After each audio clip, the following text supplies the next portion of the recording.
Alguns crimes chocam, mas ainda conseguimos encará-los. Você consegue acompanhar o que aconteceu e entender. Mas não desta vez.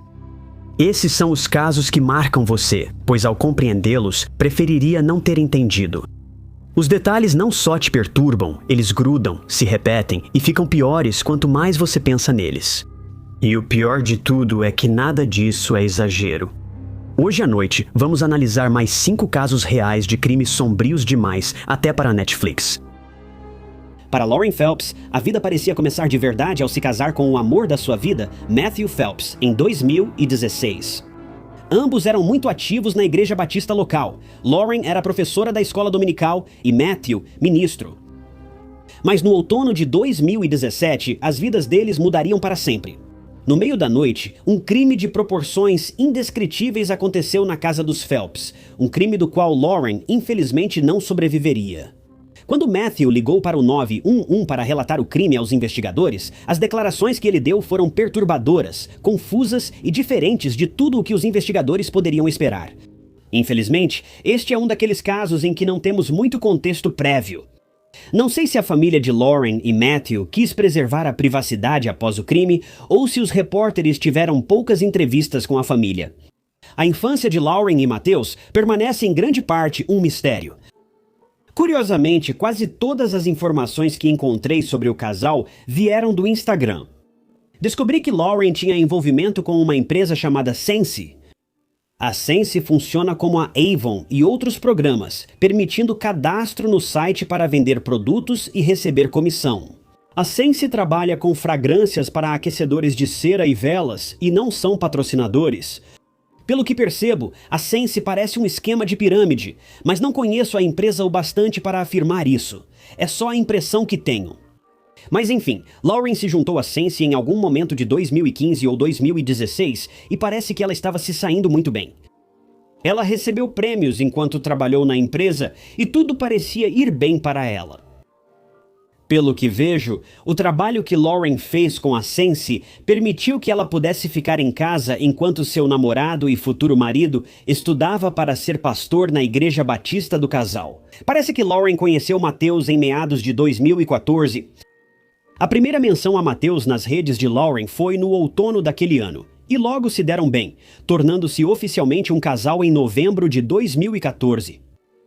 Matthews e Lauren pareciam ser ótimos um para o outro, e todos os membros da família de Lauren concordam, dizendo que os dois pareciam destinados a ficar juntos, com Matthews sendo um cara muito honesto e de boa índole. Parecia que, para Lauren, as estrelas finalmente se alinhavam, e ela encontrara quem procurava. Matthews permitia que Lauren fosse ela mesma, e a amava por isso. Não sabemos se Lauren tinha ambições de ir para a faculdade ou seguir uma carreira a longo prazo, mas sabemos que, depois que ela conheceu Matthews, a vida dela começou a mudar para melhor. Ela se envolveu ainda mais com a igreja local, e quando Matthews anunciou que queria começar a estudar para se tornar pastor, Lauren ficou mais do que feliz em apoiá-lo. Depois de namorarem por pouco menos de 2 anos, os dois ficaram noivos no Valentine's Day, em 2016, e se casaram ainda naquele ano. De acordo com as redes sociais, os dois estavam mais do que felizes juntos. Na verdade, a vida deles parecia perfeita.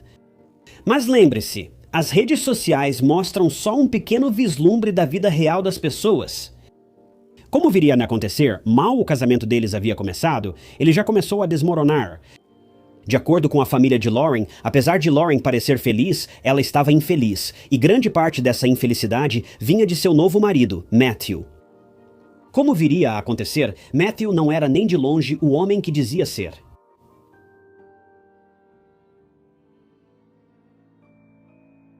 Você nunca imaginaria, mas Lauren e Matthew estavam em terreno muito instável desde o momento em que se casaram. Tenho certeza de que a maioria de nós já sabe que, quando você se casa com alguém, normalmente você une as finanças. Eu sei que existem alguns casais por aí que não fazem isso, mas na maioria das vezes, os casais compartilham tudo um com o outro, inclusive o dinheiro. Foi então que começaram os problemas na casa dos Phelps. Quando eram solteiros, tudo ia muito bem entre Matthews e Lauren. Afinal, cada um tinha controle sobre a própria vida e podia compartilhar apenas o que se sentia confortável em dividir um com o outro. Mas agora que estavam casados, eles se sentiam mais ou menos obrigados a compartilhar cada pequeno detalhe um com o outro. Foi então que Lauren fez descobertas sobre Matthews que jamais esperava. Após alguns meses morando juntos, Lauren percebeu que Matthews tinha um sério problema com dinheiro. Nós não sabemos ao certo até onde isso realmente vai, mas de acordo com a família e os amigos de Lauren, Matthews estava gastando como se fosse um membro do Congresso. Mas, na verdade, sua renda era quase nada, especialmente em comparação ao quanto gastava. É bem seguro supor que Matthews provavelmente estava muito endividado, mas eu não consegui confirmar isso com certeza, então não tome isso como um fato. Mas, de acordo com os colegas de Lauren, Matthews levava um estilo de vida que simplesmente não era sustentável, de qualquer forma que você olhasse. Isso naturalmente causou sérios problemas no relacionamento do casal, e Lauren já estava no limite logo no início do casamento deles. Lauren era conhecida por ser uma pessoa muito engenhosa, honesta e cuidadosa com a forma como vivia sua vida. Matthew, por outro lado, era um pouco mais turbulento e descuidado. Lauren conversou com ele várias e várias vezes sobre a quantidade absurda de dinheiro que ele estava gastando, e Matthew parece ter feito de tudo para reduzir seus gastos, mas simplesmente não conseguia largar o hábito. Para alguns, comprar pode ser um vício e até servir para esconder dores e desconfortos em suas vidas. E isso certamente parece ter sido verdade para Matthew. Matthew estava infeliz com sua vida. Na superfície, ele tinha tudo. Uma esposa bonita, um trabalho gratificante, um carro legal, tudo o que a maioria das pessoas aspiraria a ter. Mas isso simplesmente não era suficiente para ele. Lauren se preocupou tanto com os gastos de Matthews que passou a limitar seu acesso às contas bancárias. Mas isso não funcionava, pois ele sempre achava formas de burlar as proteções da Lauren. Isso causou discussões sucessivas, até que Lauren e Matthews ficaram no limite um com o outro. Lauren parecia determinada a resolver os problemas que o casal tinha, mas ela só aguentava até certo ponto. Em meados de 2017, Lauren vinha conversando com algumas amigas sobre Matthews e começou a temer que o relacionamento deles não fosse dar certo. Ela sentia que, independentemente do que fizesse, Matthews não queria diminuir os gastos. Se o casal quisesse formar uma família, grandes mudanças seriam necessárias, mas Matthews não queria fazê-las. Para piorar, Lauren começou a suspeitar que Matthews estava sendo infiel, mas ela ainda não conseguia provar nada. Nesse momento, era mais intuição do que qualquer outra coisa. Lauren tentava relevar os defeitos de Matthews, mas eles estavam ficando grandes demais para ignorar, desestabilizando suas vidas. Enquanto Lauren era obcecada por suas roupas fofas, Star Wars, cachorros e crianças, Matthews tinha outras prioridades. Veja, Matthews não era o homem que ele fingia ser. Matthews tinha um lado sombrio. Diferente dos interesses e hobbies leves de Lauren, Matthews demonstrava afinidade por filmes de terror e pelo macabro, em especial Psicopata Americano. Se você nunca viu o filme, um breve resumo é que o personagem principal, Patrick Bateman, é um banqueiro de investimentos que leva uma vida dupla como serial killer. Segundo amigos de Matthews, sua obsessão pelo filme era preocupante. Às vezes, ele se fantasiava de personagens do filme em feriados. Mas tudo ficou mais sombrio e preocupante quando Matthews batia papo com um amigo tomando uns drinks um dia. Esse amigo relata que, sem motivo aparente, Matthews começou a falar sobre assassinos em série. Mas não só isso, ele confessou que frequentemente se perguntava como seria tirar a vida de alguém. Agora, tenho certeza de que esse é um pensamento que já passou pela cabeça de todos nós em algum momento da vida, mas Matthews parecia estranhamente curioso. Isso não era só um pensamento passageiro. O amigo percebeu uma energia estranha envolvendo Matthews enquanto ele refletia. Não demorou muito depois disso para que a tragédia acontecesse.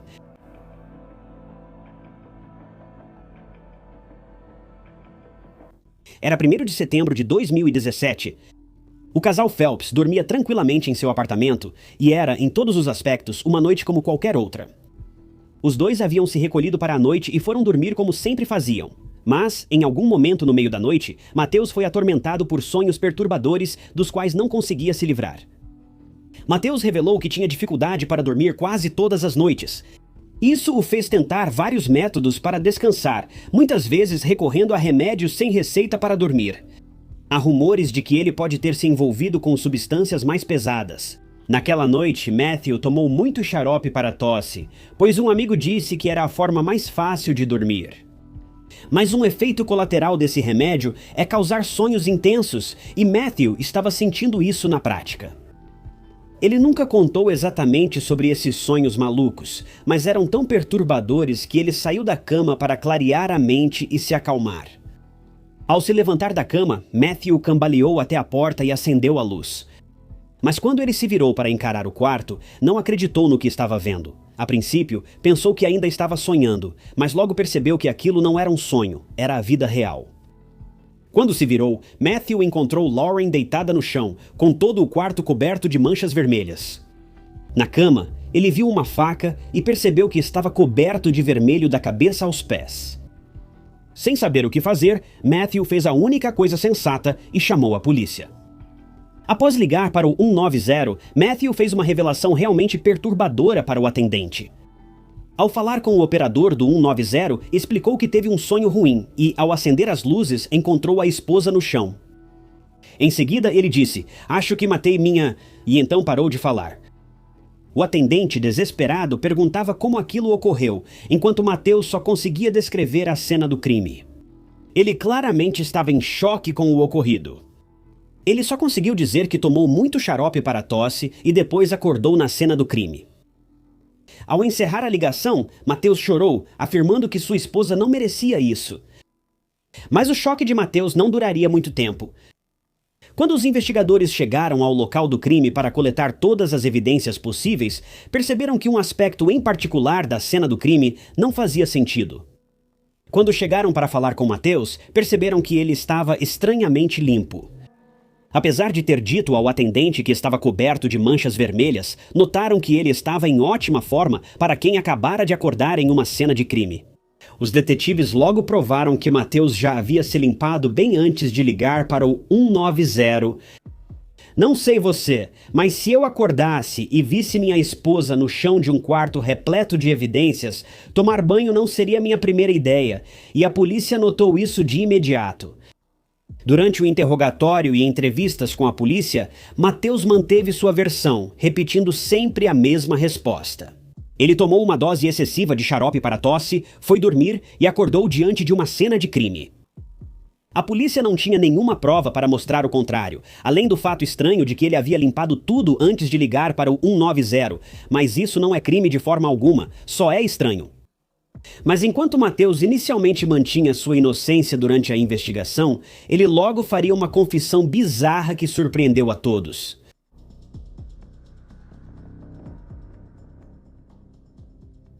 Nesse ponto, os investigadores não sabiam no que acreditar. As evidências mostravam claramente o que ocorreu naquela noite, mas o relato de Matthew também fazia sentido, ao menos até certo ponto. Matthew disse estar sob efeito de xarope para tosse durante o crime, o que parecia verdade. O fabricante do xarope para tosse afirmou que, após anos de pesquisa, não encontrou evidências ligando o medicamento à violência. A polícia estava muito desconfiada, mas não conseguiu provar quase nada, pelo menos ainda não. Durante o julgamento, Matthew conversava com o juiz responsável pelo caso. Ao falar com o juiz, Matthew mudou de comportamento. Até esse momento, Matthew não havia demonstrado nenhum sinal de remorso. Na verdade, quando os investigadores conversaram com ele na cena do crime, eles notaram que ele não demonstrou sinais significativos de emoção, alegando que ele nem sequer derramou lágrimas de verdade. Mas ao conversar com o juiz, Matthew passou por uma grande mudança e realmente admitiu o crime. Ele contou sua versão e falou sobre a chance de ser responsável pelo crime. Pouco depois, ele basicamente admitiu que o xarope para tosse provavelmente não influenciou suas ações naquela noite. O juiz perguntou se Matthew admitia a culpa e ele concordou. Alguns promotores pensam que Matthew agiu apenas para evitar a pena de morte, enquanto outros creem que ele mostrava sinais de remorso. É difícil afirmar com certeza, mas isso está longe de ser o fim, e a situação de Matthew só pioraria depois. Enquanto o caso ainda estava sendo investigado e o julgamento estava em andamento, os detetives conseguiram rastrear várias contas de redes sociais que Matthew possuía. Ele tinha 2 contas no Instagram, uma chamada Marty Radical e outra chamada Uncanny Matty. Na página Marty Radical, Matthew postava quase só capturas de tela e citações do filme Psicopata Americano. A conta ficou privada desde então não posso confirmar posts específicos de Mateus, mas a foto de perfil ainda está visível. É uma imagem de Christian Bale no filme, coberto de respingos vermelhos. Então, é seguro afirmar que as alegações provavelmente são verdadeiras. Quanto à outra conta de Mateus, bem, digamos apenas que a bio dele não envelheceu bem. A única parte visível desta página é a bio dele.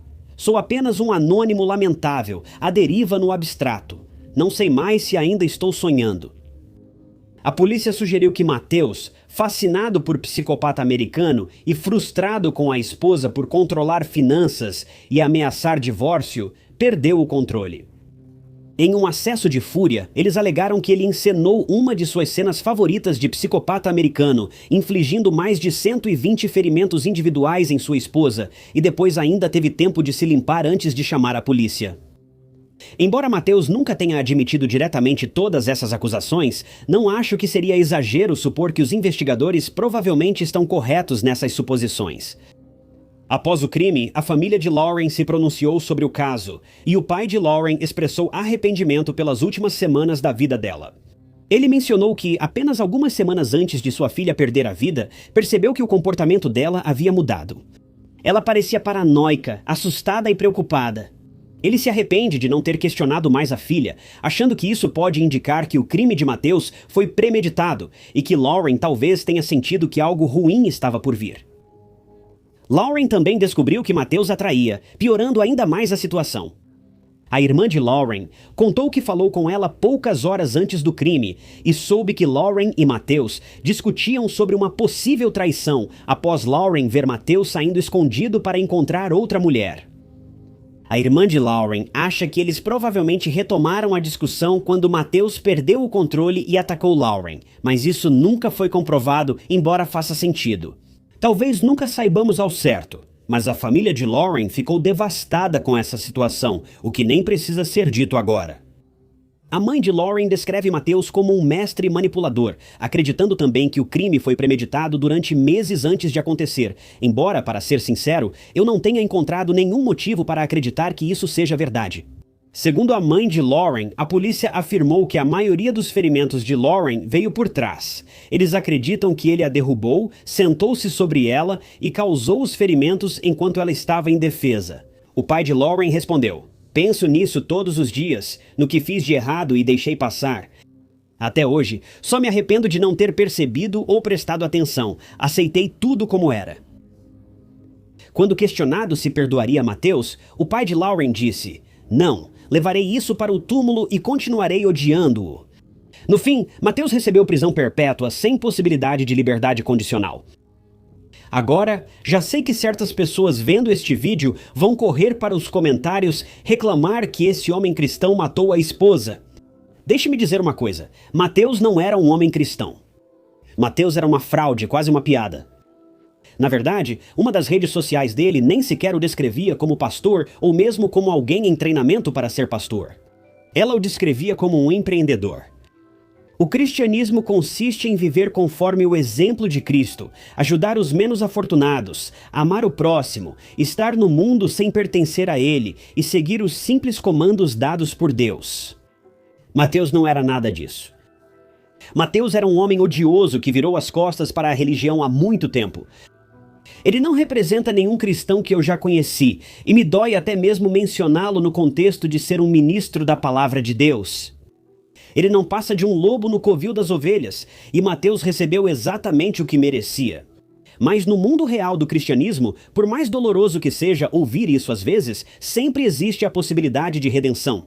E eu certamente espero que, antes do fim da sua vida, Mateus consiga realmente mudar e perceber a dor e o sofrimento que causou a tantas pessoas inocentes. Talvez consiga mudar antes que seja tarde demais.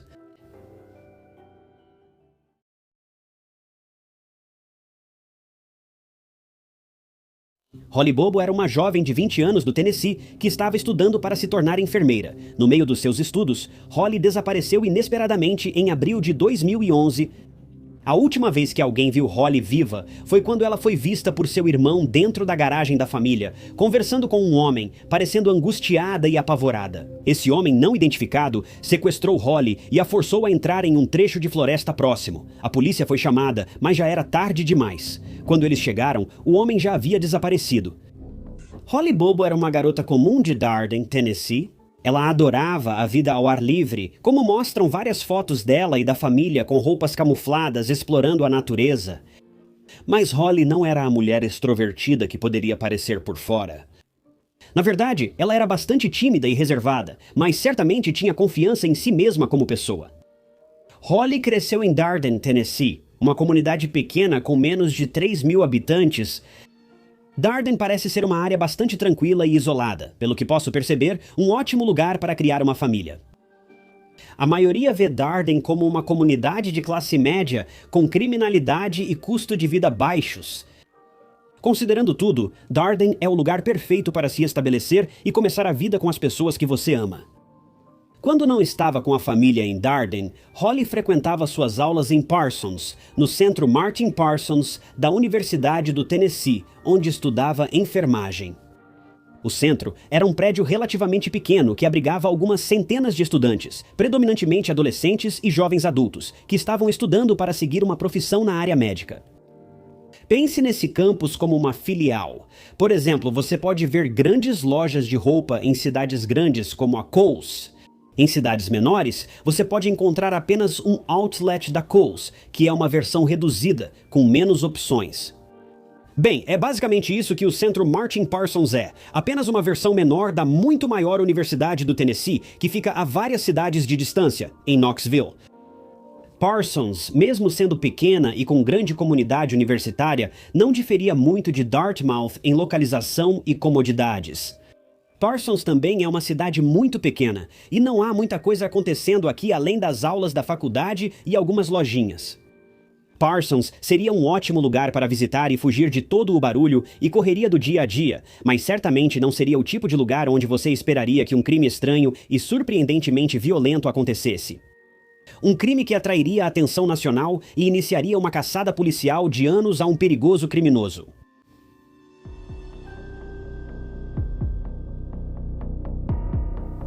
Era manhã de 13 de abril de 2011. Holly acordou cedo por volta das 4h30 para estudar para uma prova próxima. Tudo correu como esperado por várias horas. Às 7h30, Holly recebeu uma ligação do namorado, Drew Scott, que passou a manhã caçando perus na fazenda dos avós. Os pais de Holly já tinham saído para o trabalho e seu irmão Clint dormia no quarto. Seriam apenas 12 minutos depois, por volta das 7h45, quando Holly faria sua ligação final. Após isso, todas as ligações e mensagens ficaram sem resposta, deixando a família de Holly desesperada e sem saber o que ocorreu. Poucos minutos após Holly desligar com o namorado, vizinhos ouviram gritos na casa dos Bobo. O vizinho, jovem que vivia com os pais, ligou para a mãe para contar o que ouviu. A mãe ligou para a mãe de Holly para avisar que algo estava errado.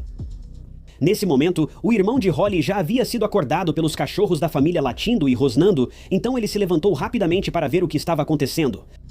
Quando olhou pela janela, ele relatou que viu Holly e um homem não identificado parados perto da garagem da família. Ele disse que o homem se parecia muito com Drew, namorado de Holly. Inicialmente, ele pensou que o homem era Drew. Ele disse que parecia que os dois estavam ajoelhados, olhando um para o outro. Eles estavam conversando, mas ele não conseguia entender o que estavam dizendo. Ele só sabia que Holly parecia muito chateada, mas falava pouco. O homem falava mais.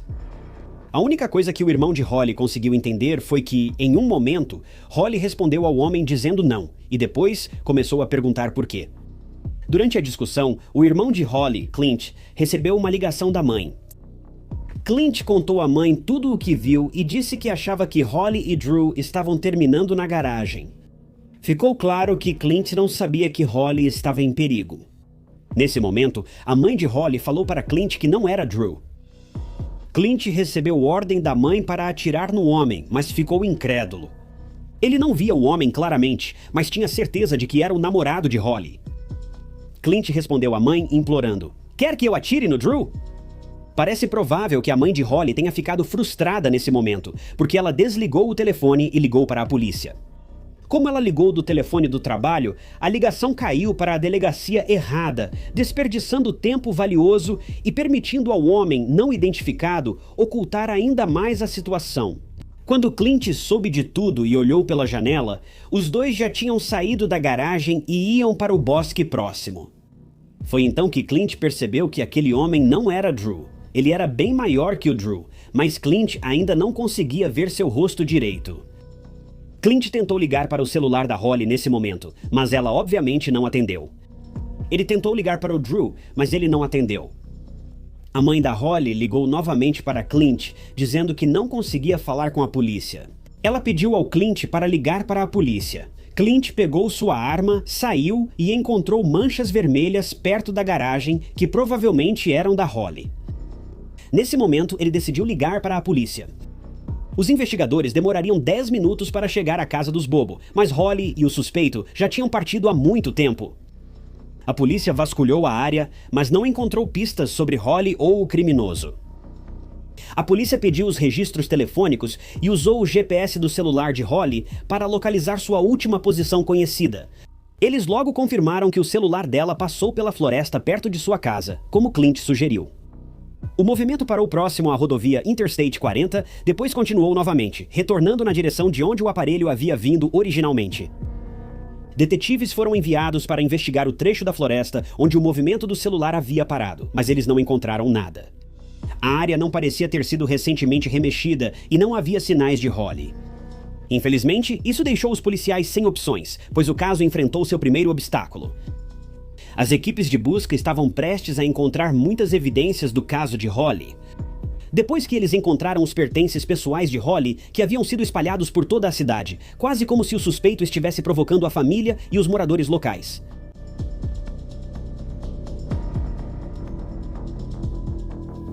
Quando os policiais voltaram à casa e falaram com Clint, ele descreveu o homem como tendo cerca de 1,80 m, talvez 1,83 m, pesando cerca de 90 quilos, cabelo escuro e chapéu.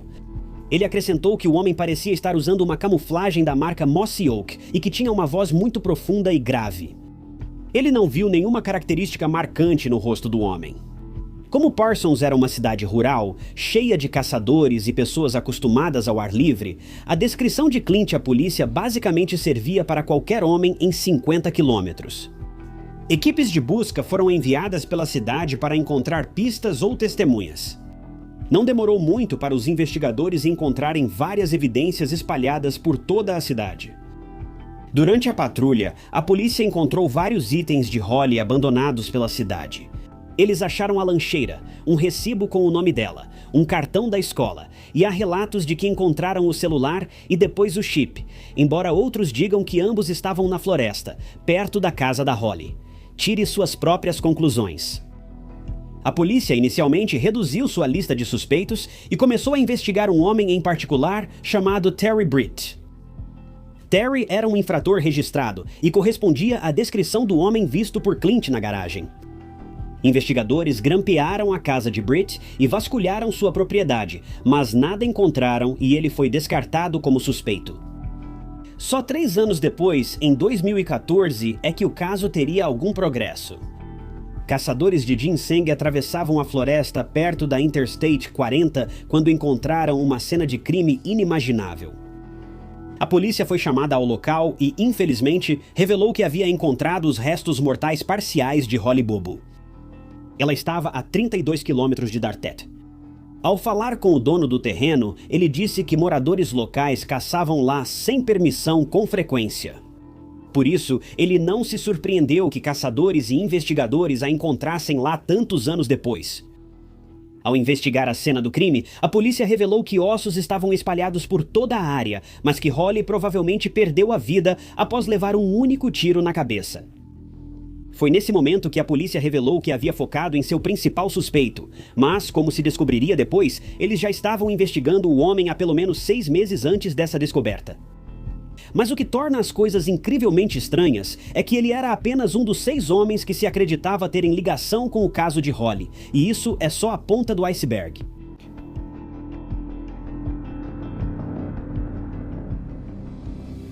A primeira prisão no caso de Holly aconteceu em março de 2014, vários meses antes da descoberta da cena do crime. Zach Adams, seu irmão Dylan e o amigo deles, Jason, eram todos suspeitos de sequestro qualificado. Além disso, a polícia tinha evidências suficientes para sugerir que os homens abusaram de Holly antes de matá-la. Após levar esses 3 para interrogatório, a polícia também prendeu outros 2 homens que eles acreditavam ter ajudado a ocultar os restos mortais de Holly. Havia outro homem que os investigadores acreditavam que também poderia estar envolvido, mas ele tirou a própria vida antes que pudesse ser devidamente investigado. Não sabemos exatamente o que fez a polícia suspeitar que algum desses homens tinha ligação com o caso.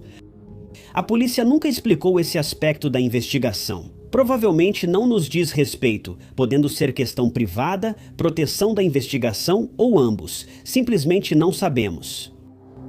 A única coisa que sabemos com certeza é que Dylan Adams havia sido preso por uma acusação não relacionada envolvendo armas em 2014. Ao falar com a polícia, Dylan disse ter visto Holly viva na casa do irmão muito tempo após o sequestro. Os detalhes de um mandado de busca afirmavam que Dylan tinha testemunhado Holly na casa de Zach Adams em 13 de abril de 2011, o mesmo dia em que Holly desapareceu. Dylan contou que foi à casa do irmão pegar a caminhonete emprestada e, ao entrar, viu Holly sentada na sala em estado muito ruim. Dylan afirma que seu irmão então revelou que tinha abusado de Holly e gravado toda a situação. Mas essa gravação nunca foi achada. Dylan disse que Zach usava roupas de camuflagem naquele dia, o que batia com a descrição do irmão de Holly aos investigadores. O problema dessas informações é que Dylan depois retirou a confissão, dizendo que foi coagido pelos investigadores. Pior ainda, isso parece verdade, pois alguns detalhes que ele deu à polícia não coincidem com as evidências encontradas. Isso pode explicar por que o vídeo nunca foi encontrado. Ele não existe. Mesmo assim, a confissão foi útil para os investigadores realizarem a prisão. Zach Adams, Jason Autry e Shane Austin, os 3 homens que a polícia suspeitava fortemente, estavam envolvidos no caso. Com Shane sendo o homem que mencionei há pouco, que tirou a própria vida antes de ir a julgamento. Isso deixou Zach e Jason para contar o lado deles da história. Em uma reviravolta dramática, não demorou nada para a polícia convencer Jason de que ele passaria o resto da vida atrás das grades, se não ajudasse os investigadores a encerrar o caso. Naturalmente, ele mudou de atitude rapidamente ao ser preso e se ofereceu para testemunhar contra Zach em troca de pena reduzida. A polícia concordou com esses termos e foi nesse momento que o caso foi escancarado de vez.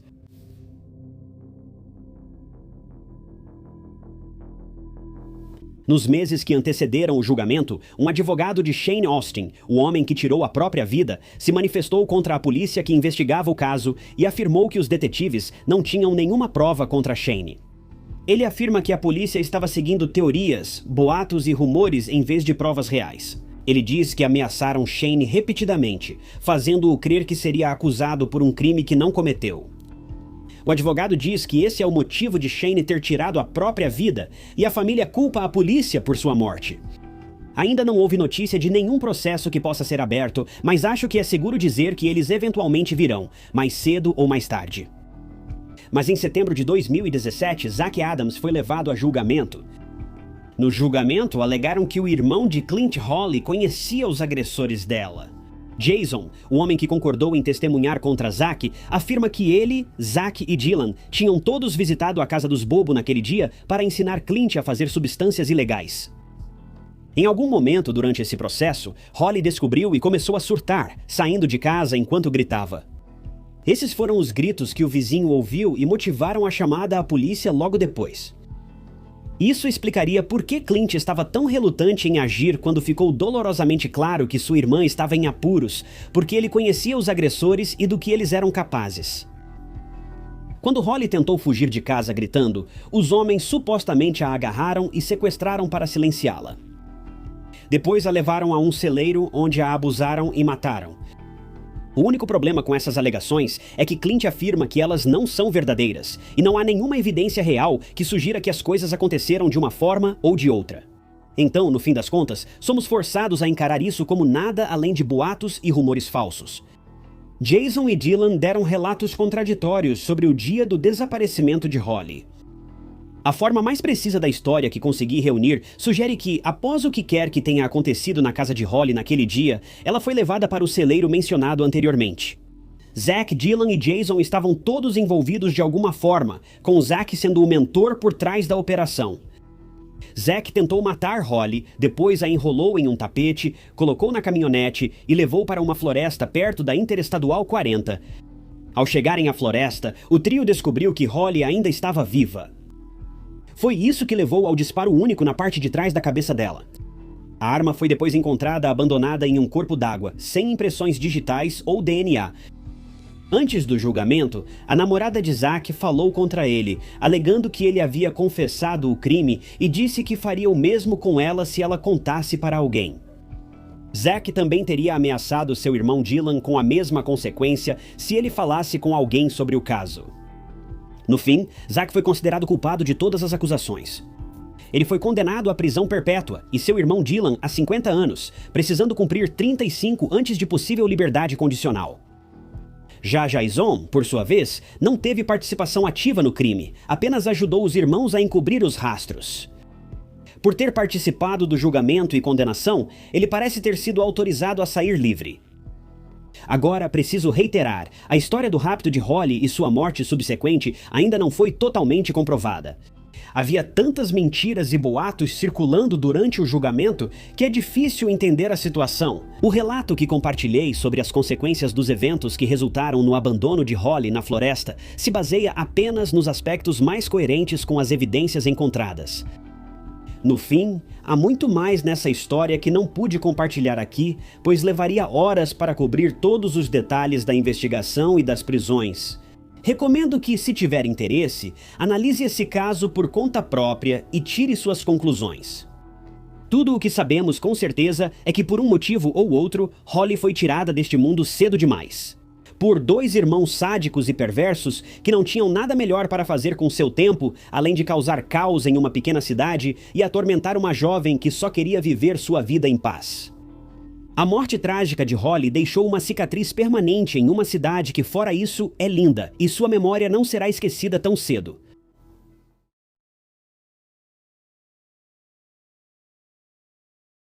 A busca por Lisa Holm foi a maior busca por pessoa desaparecida na história de Skövde, se não da Suécia. A jovem de 17 anos sumiu após encerrar seu turno no Café 40. A Suécia já foi conhecida por sua taxa de criminalidade praticamente inexistente, mas com o desaparecimento de Lisa, as coisas estavam prestes a mudar. O que aconteceu com Lisa foi algo além de horrível. 5 dias após o sumiço de Lisa, seu corpo foi achado e a mídia chamou o caso de assassinato da sala de ordenha. Por motivos que, bem, você vai ter que ouvir para acreditar.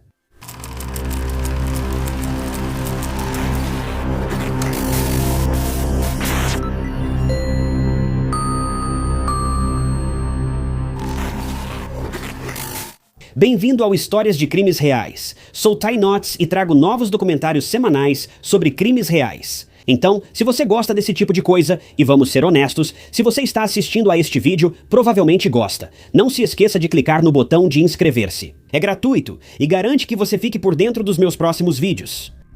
Lisa Holm nasceu em Skövde, Inglaterra. Lisa sempre gostou de viajar e queria estudar no exterior, na Austrália. Era conhecida por ser gentil, animada, positiva e amorosa.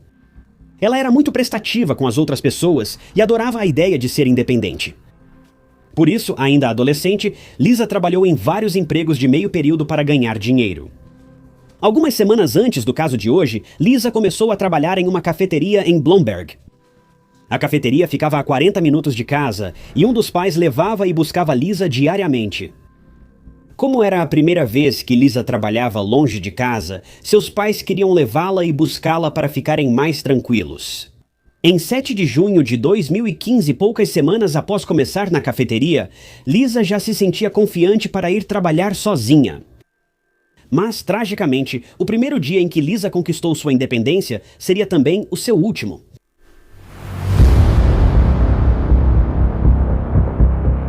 Os pais de Lisa compraram uma motoneta para ela ir e voltar do trabalho. Embora seus pais estivessem um pouco apreensivos em deixá-la ir sozinha para o trabalho, sabiam o quanto era importante para Lisa viver essa experiência por conta própria. Então, no dia 7 de junho de 2015, Lisa pegou suas coisas, subiu em sua motoneta e foi para o café sem nenhum problema. O café estava movimentado, as pessoas iam e vinham e o tempo passou voando. Antes de perceber, Lisa viu que já era 18h e precisava encerrar. Pouco antes das 18h30, mandou uma mensagem para o pai que logo estaria em casa. Em Skövde, os pais de Lisa ficaram felizes e aliviados ao saber que a filha deixou o trabalho e voltava para casa. Eles estavam gratos por tudo ter ocorrido sem incidentes, mas isso não duraria muito tempo. Algum tempo depois, o pai de Lisa recebeu uma ligação dela e, ao atender, percebeu algo estranho na linha. O pai de Lisa seguiu chamando seu nome, mas ouviu vozes ao fundo e barulhos de portas de carro antes da ligação ser encerrada. O incidente deixou os pais de Lisa apreensivos, mas atribuíram a um toque acidental no bolso. Talvez Lisa tenha ligado acidentalmente para os pais ao pressionar botões do celular enquanto ia para algum lugar. Eles esperaram Lisa chegar, mas após 40 minutos, 1 hora e depois 2 horas, ela ainda não tinha chegado. Isso perturbou muito a família de Lisa. A viagem de Blomberg a Skövde duraria uns 40 minutos, talvez 50 se Lisa se atrasasse, mas já fazia quase 3 horas e ela ainda não tinha chegado em casa. Então, o que acontecia? A família de Lisa ligava constantemente enquanto esperava, ansiosa. Eles achavam que Lisa tinha sofrido um acidente. Então, depois de esperar mais do que o necessário, o pai de Lisa entrou no carro e foi dirigindo até Blomberg.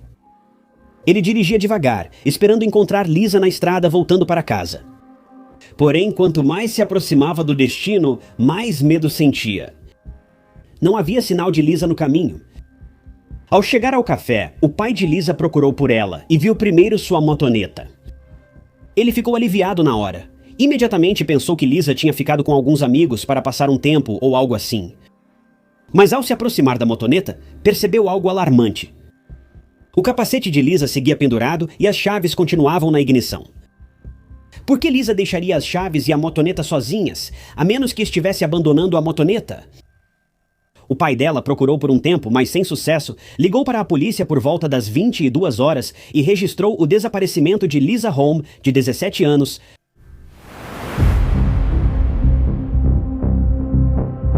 Enquanto a polícia vinha, a mãe de Lisa chamou o dono do café, que logo chegou e começou a buscar a jovem funcionária. O dono do café disse que os funcionários saíam às 18h e agora já haviam se passado quase 4 horas, e Lisa não estava em lugar nenhum e sua motoneta parecia ter sido abandonada. Não era como se a motoneta estivesse com defeito ou tivesse quebrado, ela estava funcionando perfeitamente, como uma máquina bem lubrificada, e ninguém conseguia entender por que Lisa abandonaria voluntariamente seu veículo e iria para outro lugar. Quando a polícia chegou, eles imediatamente chegaram à conclusão de que Lisa provavelmente havia sido sequestrada, o que era uma raridade na Suécia. Mas precisavam considerar todas as possibilidades no sumiço da jovem. O café onde Lisa trabalhava ficava em uma pequena vila isolada, mas não era um ponto de criminalidade, e sim um lugar pacífico e tranquilo. A polícia iniciou as buscas nas áreas próximas com auxílio de cães farejadores. Eles foram de porta em porta perguntando se alguém tinha visto Lisa e até verificaram as áreas vizinhas que pudessem chamar atenção ou parecer suspeitas de alguma forma. Eles também perguntaram se alguém viu ou ouviu algo estranho, mas até então não havia nenhuma pista. Lisa simplesmente desapareceu no ar e ninguém conseguia encontrá-la. Como já era quase 11 da noite, a polícia optou por pausar as buscas até a manhã seguinte. Enquanto isso, os amigos e entes queridos de Lisa espalharam a notícia sobre seu desaparecimento nas redes sociais, na esperança de refrescar a memória das pessoas e ajudá-los a descobrir o que aconteceu com Lisa. Na manhã seguinte, a polícia retomou as buscas e um homem trouxe uma informação. Ele trabalhava em um celeiro em frente ao café e notou uma luva de motociclista jogada no chão de um dos cômodos.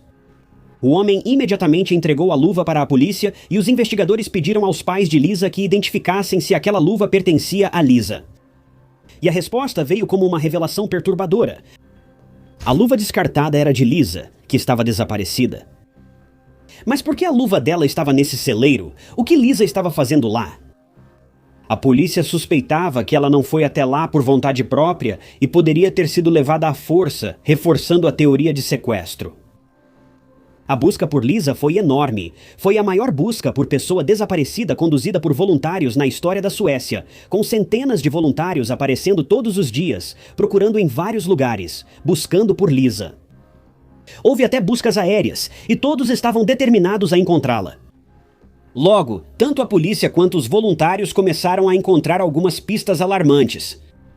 Veja, a polícia vasculhou uma estrada perto do café e rapidamente encontrou alguns recibos, uma tela de celular quebrada e uma capinha, entre outros itens. Buscas mais detalhadas na estrada fizeram a polícia achar mais partes do celular quebrado. Os pais de Lisa reconheceram o celular, ou partes dele, e a capinha como sendo de Lisa. As coisas não estavam indo bem. Lisa sumiu e seu celular estava em pedaços, com pertences espalhados perto do café à beira da estrada. Dias depois, encontraram o RG, habilitação de ciclomotor e chaves de casa de Lisa jogados na beira da estrada, cobertos por grama alta. No mesmo dia, um voluntário, amigo do pai de Lisa, teve um pressentimento estranho sobre o celeiro do outro lado da rua. Ao se aproximar, percebeu que algo estava errado. A fita policial fora arrancada. Isso foi perturbador, mas mesmo nervoso, o homem entrou no celeiro e logo achou um pequeno brinco no chão. Quando esse brinco foi mostrado à polícia, infelizmente era de Lisa. Ao vasculharem o celeiro, notaram as paredes sujas, criando uma cena bizarra. Uma amostra do resíduo foi coletada porque os investigadores suspeitavam que traria respostas, o que se confirmou. A organização sueca Missing People também participou da busca por Lisa, vasculhando o celeiro e prédios próximos ao café. Ao chegarem perto do celeiro, 2 pessoas em um carro os pararam e disseram que a polícia já havia revistado a área. A interação deixou membros da organização Missing People desconfortáveis. Por que pessoas desconhecidas tentariam impedir a busca por uma garota desaparecida em certo local? Após o carro acelerar e desaparecer, os membros da organização retomaram a busca e acharam algumas coisas. Encontraram uma jaqueta de motociclista rosa e fones de ouvido sob alguns galhos. A polícia confirmou que a jaqueta e os fones eram de Lisa. A propriedade rapidamente se encheu de policiais e forenses. E foi então que eles viram outra coisa à distância. Era um galpão, era bem pequeno e era usado como vestiário para os trabalhadores do celeiro. Parecia que alguém esteve recentemente no galpão.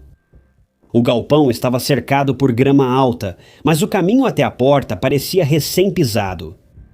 A polícia resolveu investigar o galpão de ferramentas. Mas assim que eles entraram no galpão, foram atingidos por um cheiro perturbador e rançoso. Lá dentro era um pesadelo. Eles já sabiam que algo ruim havia acontecido ali. Quando os detetives olharam ao redor, seus olhos foram para um agrupamento de armários de roupas encostados em uma das paredes. A maioria estava vazia e fechada, mas um estava cheio até a borda e aberto. A polícia verificou todos os armários um por um. Mas quando chegaram ao armário abarrotado, eles removeram as roupas e objetos diversos de dentro e o que viram literalmente os fez pular de susto. Eram policiais e já tinham visto coisas piores, mas aquilo foi horrível. Enfiado dentro do espaço estreito e pequeno do armário estava o corpo de Lisa Hall, de 17 anos. Ela estava semi-despida e alguém usou uma corda para tirar a vida dela. A busca por Lisa terminou da pior maneira possível, porque ela foi atacada de forma tão brutal por um agressor e agora ela se foi. A família dela foi imediatamente notificada sobre a descoberta e dizer que eles ficaram absolutamente chocados é pouco. Os pais dela ficaram arrasados. Pela primeira vez, Lisa queria ir ao café sozinha e provar para os pais que nada de ruim aconteceria. Mas aconteceu exatamente o oposto, e logo em uma cidade tranquila, segura e acolhedora. Imagine como os pais da Lisa se sentiram, quantos e se passaram pela cabeça deles. E se tivessem convencido Lisa a ir ao trabalho com eles? E se tivessem ido buscar Lisa, apesar do que ela disse? E a ligação recebida pelo pai dela? Tudo foi tão perturbador e doloroso.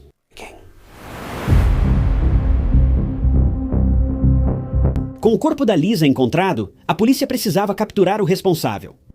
Felizmente, a polícia conseguiu coletar amostras de DNA do corpo da Lisa, assim como de dentro do galpão, e tudo foi enviado para análise. Enquanto isso, a polícia queria investigar os 2 homens que cruzaram com os voluntários da Missing People no celeiro, aqueles que disseram que aquela área já havia sido vasculhada pela polícia. Bem, depois de um pouco de investigação e questionamentos, a polícia conseguiu descobrir quem eram essas pessoas. Eles eram naturais da Lituânia, Narius, de 35 anos, e seu irmão. Na verdade, eles não falavam sueco, mas se comunicavam em inglês, assim como os homens com os voluntários. Curiosamente, os dois irmãos trabalhavam no mesmo celeiro em frente ao café onde Lisa trabalhava. Além disso, a estrada onde os pertences de Lisa foram encontrados jogados fora era a mesma que levava à casa dos irmãos. Os irmãos viviam com a esposa de Narius e falaram com a polícia no dia do desaparecimento de Lisa. O inglês deles chamou a atenção da polícia. Outra mulher relatou que um homem, sem falar sueco, se aproximou de carro e pediu informações em inglês. Ele queria que a mulher sentasse dentro do carro por 1 minuto para que ela pudesse inserir o endereço no GPS dele, mas a mulher obviamente não entrou no carro e simplesmente foi embora. Essas situações chamaram a atenção da polícia, que quis falar rapidamente com essas pessoas. Ao conversarem com Narius e sua esposa, eles logo se defenderam. Narius afirmou que estava em casa quando Lisa desapareceu e sua esposa, seu único álibi real, preparava o jantar na cozinha. Enquanto isso, o irmão mais novo estava no computador em casa. A polícia obviamente não acreditou nessa história porque achava que eles estavam simplesmente acobertando um ao outro e não havia como saber se suas versões eram verdadeiras ou não. A polícia coletou amostras de DNA dos 3, mas como não havia prova concreta contra eles, foram liberados. Bem, isso não durou muito porque os resultados do DNA do galpão de ferramentas chegaram e eles batiam com o de alguém. Veja, havia várias manchas nas paredes onde o corpo de Lisa foi encontrado e, para desgosto geral, era DNA masculino. Mas essa nem é a pior parte. O galpão tinha um espaço com uma janela para o café onde Lisa trabalhava e quase todo o DNA masculino foi achado na parede perto da janela. Acho que não preciso entrar em detalhes sobre o que isso sugere, mas o DNA encontrado no galpão de trabalho correspondia ao de Narius. Então, pelo que parece, Narius era um pervertido e meio que um voyeur. Ele espionava as funcionárias, inclusive Lisa, pela janela do galpão em frente ao café. Lembra dos vestígios de dejetos humanos no celeiro? Bem, isso também foi obra do Narius. A polícia e os peritos da cena do crime teorizam que o autor sofreu uma descarga de adrenalina durante ou depois de cometer o crime, perdeu o controle das funções corporais e acabou se sujando. A pá de cal foi achada em outro cômodo ao lado no celeiro. Era usada como sala de ordenha para vacas, onde encontraram a corda usada no assassinato de Lisa e o DNA de Lisa e Narius, espalhado pelo cômodo e no cano onde a corda fora amarrada. Ao revistar o quarto de Narius após descobrirem as provas, os detetives acharam fios de cabelo loiro iguais aos de Lisa.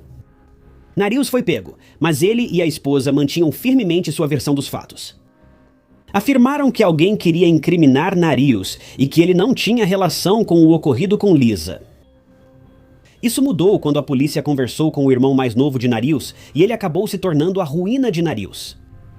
Veja, o irmão mais novo não aguentou mentir e confessou à polícia que Narius não estava em casa quando Lisa sumiu.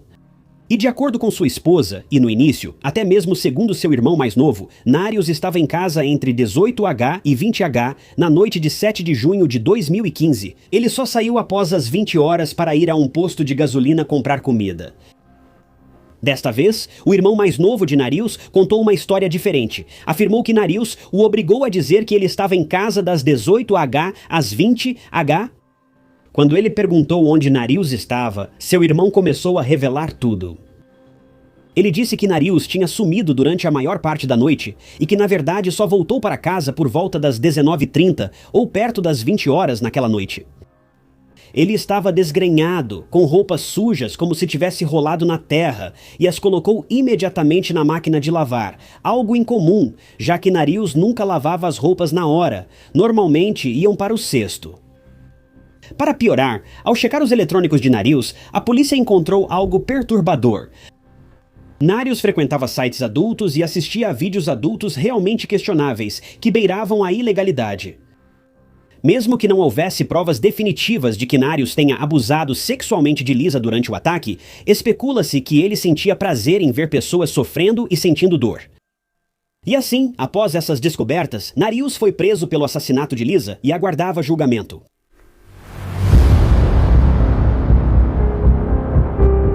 mais surpreendente foi a esposa de Narius permanecer ao lado dele durante todo o julgamento. Ela nunca acreditou que seu marido fosse o autor do crime e o casal chegou até a culpar o irmão mais novo, dizendo que ela foi quem matou Lisa e de alguma forma espalhou o DNA de Narius por todo o local. Bem, ninguém se convenceu porque a única pessoa que não tinha um álibi era o próprio Narius. A promotoria argumentou que Narius observava o café há tempos pela janela do celeiro, espionando jovens mulheres desavisadas. Em 7 de junho, Narius teria atraído Lisa para seu carro ao sair do trabalho, fingindo pedir informações. Lisa de alguma forma entrou no carro de Narius e foi dominada nesse momento. Narius então dirigiu até o celeiro, onde acabou tirando a vida de Lisa na sala de ordenha e se sujou de tanta excitação doentia com tudo aquilo. Acredita-se que ele colocou o corpo de Lisa no carro, foi ao galpão de ferramentas e descartou os pertences dela na estrada. Depois, ele colocou o corpo de Lisa em um armário, cobriu com roupas e saiu do galpão em menos de 1 hora, o que é assustador de pensar. Bem, 5 meses após o assassinato de Lisa, em 17 de novembro de 2015, o veredicto finalmente foi dado. Narius foi condenado à prisão perpétua na Suécia. Ele foi preso em segurança máxima, mas pediu transferência para a Lituânia, esperando reduzir a pena. Ele foi transferido para seu país natal em 2015 e em 2017 reduziu sua sentença para 15 anos. Porém, essa felicidade foi breve, pois sua condenação original logo foi restabelecida e ele teria que passar o resto da vida preso na Lituânia. O funeral de Lisa foi realizado em 7 de julho de 2015, aproximadamente 1 mês após seu assassinato, e ela foi sepultada na igreja de Sator, nos arredores de Skovsta. A família de Lisa sofreu grande perda e desejava que o assassino de sua filha não recebesse misericórdia. Mas ainda ocorreria algo que resultaria em um desfecho muito insatisfatório para este caso. Eu odeio que ainda falemos de Narius, que não merece atenção, mas disseram que ele foi intimidado na prisão até ser espancado e ficar machucado. Esse assédio também perseguiu Narius até a Lituânia. É um tipo de retorno kármico, mas em 3 de abril de 2022, as coisas mudaram quando Narius foi achado com um ferimento fatal no pescoço durante uma caminhada na prisão. Ele não sobreviveu e faleceu no caminho para o hospital. É devastador que a família de Lisa tenha sentido um pouco de justiça, mas apenas 7 anos após a sentença, perderam essa sensação, pois o assassino dela foi morto por um companheiro de cela. A família de Lisa está de coração partido. Não só porque o assassino da filha saiu tão fácil, mas também por tudo isso ter acontecido. Para a família Holm, realmente não houve justiça, não houve alívio, não houve nenhum lado positivo. Eles só foram atingidos por dor em cima de dor. Mas se houver alguma justiça a ser feita, eles podem descansar tranquilos, sabendo que o assassino de Lisa, ele pode ter escapado nesta vida, mas sua punição não será tão leve na próxima.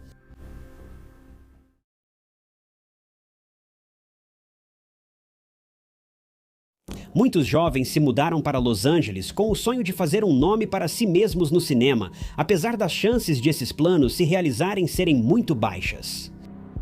Aqueles que conseguem geralmente passam a desfrutar de uma carreira próspera e gratificante, mas os que fracassam são forçados a voltar para suas cidades natais ou continuam tentando na esperança de que um dia terão sua grande chance. Juliana Head, de 21 anos, era uma dessas aspirantes à atriz que se mudou do Arizona para Santa Mônica em 2005. Mas sua história teria um final trágico, com várias reviravoltas no caminho. É um caso que fez muitas pessoas questionarem se a justiça foi feita, já que o desfecho não foi o que ninguém esperava. Hoje, a família de Juliana convive com a possibilidade de que o criminoso que tirou sua vida talvez nunca enfrente as consequências de seus atos.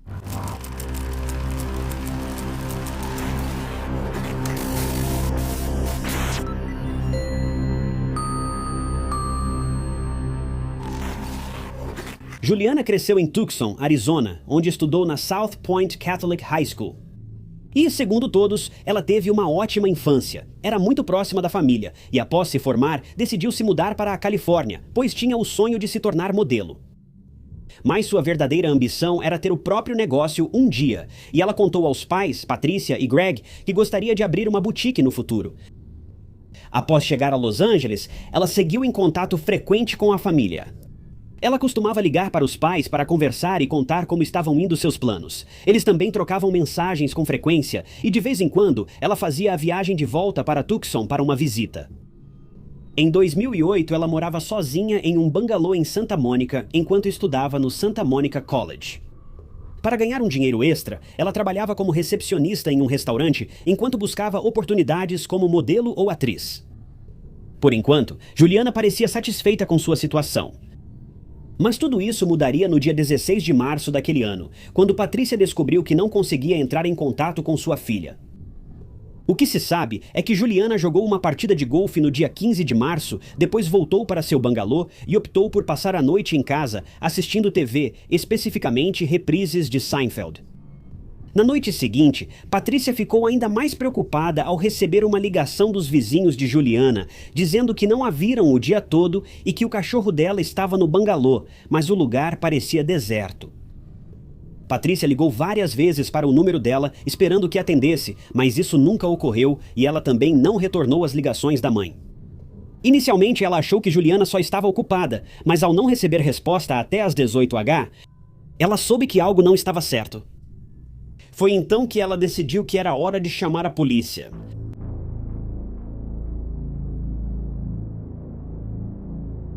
Patrícia relatou a situação aos investigadores e pediu que eles fossem até lá verificar se ela estava bem, e eles concordaram. Os policiais foram ao bangalô, olharam ao redor, mas não viram nada suspeito. O carro dela estava na garagem, indicando que ela estava em casa, mas o bangalô estava silencioso. Ao entrarem no prédio, perceberam que algo estranho havia acontecido.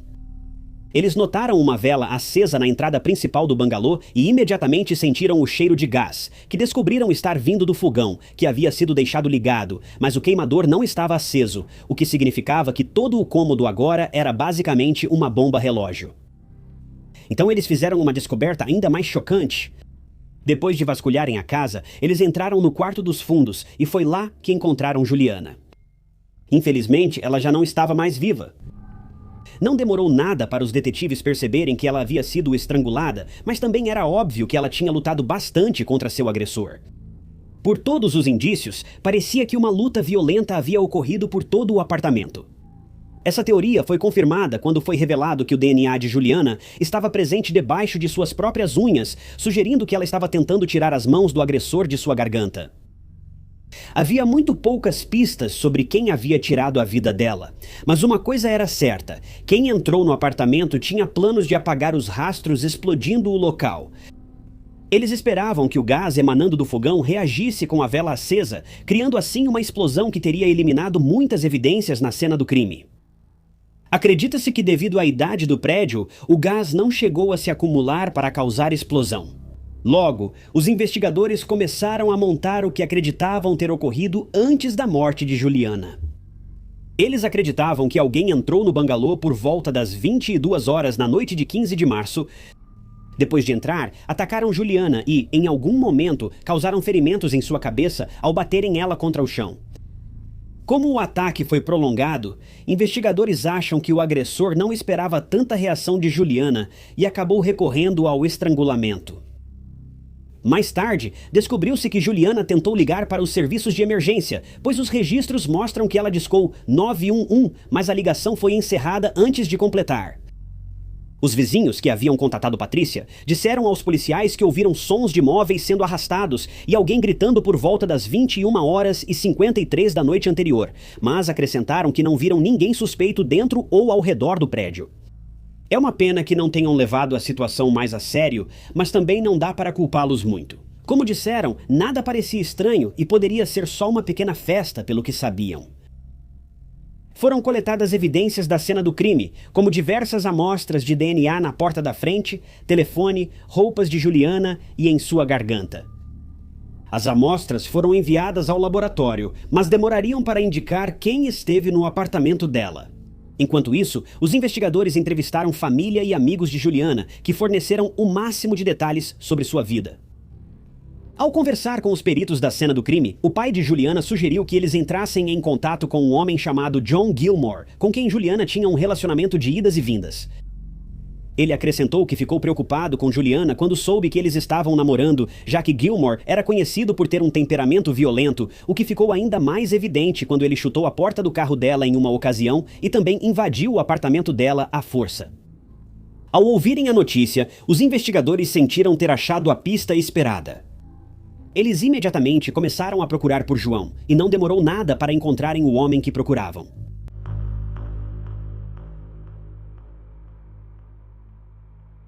Quando João Gilmore foi entrevistado, ele afirmou que esteve na casa de Juliana naquela manhã de domingo, mas não obteve resposta na porta, apesar de o carro dela estar estacionado na garagem. Ele olhou pelo portão, viu apenas a vela acesa, mas nunca sentiu cheiro de gás. Quando perguntado sobre os incidentes violentos que haviam sido relatados, ele admitiu que ele e Juliana às vezes brigavam, sendo que uma dessas brigas aconteceu naquele sábado à noite, quando começaram a discutir sobre os planos dele para a noite. Ele ligou para avisar que sairia com amigos naquela noite, o que parece tê-la irritado, pois ela desligou abruptamente. Ele disse que ela resolveu passar um tempo com uma amiga naquela noite, e ele foi a uma festa a alguns quilômetros do apartamento dela. Embora ainda houvesse alguma tensão entre eles, eles continuaram trocando mensagens durante toda a noite, mas então, por volta das 22 horas, ela parou de responder às mensagens dele. Na manhã seguinte, sem resposta, ele tentou ligar e mandou várias mensagens, mas não teve retorno. Foi então que ele foi até o prédio dela, mas não teve outra escolha a não ser ir embora quando não conseguiu encontrá-la lá. Apesar de ser o principal suspeito, ele foi descartado como suspeito pelas imagens das câmeras na noite do ataque. As câmeras mostraram ele em uma loja de conveniência e no restaurante Jack in the Box. Várias pessoas da festa em casa conseguiram confirmar que ele estava lá quando o ataque aconteceu, já que o viram entre 21h45 e 22h15. A inocência dele foi confirmada ao se revelar que a maior parte do DNA no apartamento era de uma mulher, não de um homem. E agora a polícia tinha muitas perguntas sem resposta. Eles começaram a falar com todas as mulheres da vida de Juliana. Suspeitava-se que alguém próximo poderia ter ciúmes de sua aparência, estilo de vida ou que houvesse algum tipo de triângulo amoroso envolvido. Os investigadores coletaram amostras de DNA de todas as pessoas com quem conversaram, mas isso não levou a lugar nenhum, já que nenhuma correspondência foi encontrada para as amostras que haviam sido retiradas do apartamento dela. Foi então que eles descobriram que havia outro homem na história, um médico chamado Munir. Após investigação e interrogatório aprofundados, os investigadores descobriram que Juliana e Munir se conheceram enquanto ela trabalhava em um restaurante em 2007. Ela deve ter causado uma ótima impressão nele, pois ele lhe ofereceu um emprego como assistente médica e ela prontamente aceitou. Trabalhar como recepcionista ou garçonete em um restaurante obviamente não paga muito bem, pelo menos não considerando todas as dificuldades que você tem que enfrentar com os clientes, e ela deve ter agarrado a oportunidade de ganhar um pouco mais de dinheiro. Mas o vínculo deles logo deixaria de ser só profissional. Antes de muito tempo se passar, ela concordou em morar com Munir, e durante esse período, Munir lhe dava presentes e permitia que ela vivesse em sua casa luxuosa, localizada em Beverly Hills. Embora essa ideia deva ter sido lisonjeira por um tempo, não demorou muito para Juliana começar a se preocupar com o comportamento de Munir, pois ela começou a sentir que ele estava obcecado por ela. Ele disse que queria comprar um carro caro quando ela fizesse 21 anos e até sugeriu que se casassem.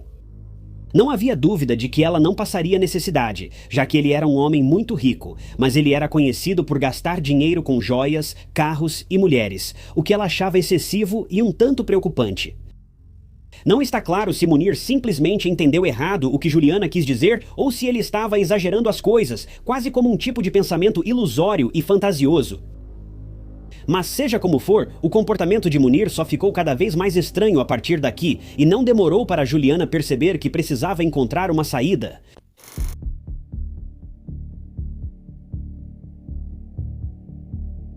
Juliana finalmente recuperou o juízo e decidiu terminar com Munir. Em seguida, mudou-se para o bangalô em Santa Mônica, pago por seu pai. Os dois se separaram amigavelmente e continuaram em contato, o que surpreende. Uma das amigas de Juliana revelou mais tarde que ela, Juliana e Munir viajaram para Las Vegas em uma ocasião para comemorar o aniversário da amiga. Mas nem tudo era como parecia, pois o pai dela investigou o passado de Munir e fez uma descoberta realmente chocante. Ele descobriu que Munir, além de casado durante o suposto caso com Juliana, tinha 3 filhos vivendo no Líbano. Ele tinha certeza de que a família de Munir não sabia de Juliana ou das outras mulheres com quem ele foi visto e contou isso à filha. Ela se surpreendeu e ficou chateada com a notícia, dizendo logo que não queria mais vê-lo. Ela ainda pediu que ele não falasse mais com ela, provavelmente a escolha certa. Mesmo após o fim do relacionamento de Juliana e Munir, Greg, pai dela e farmacêutico, seguia em contato com Munir devido a um acordo de negócios entre eles. Isso nunca aconteceu, pois o acordo fracassou quando Gregório suspeitou que Munir tocava o negócio de forma ilegal.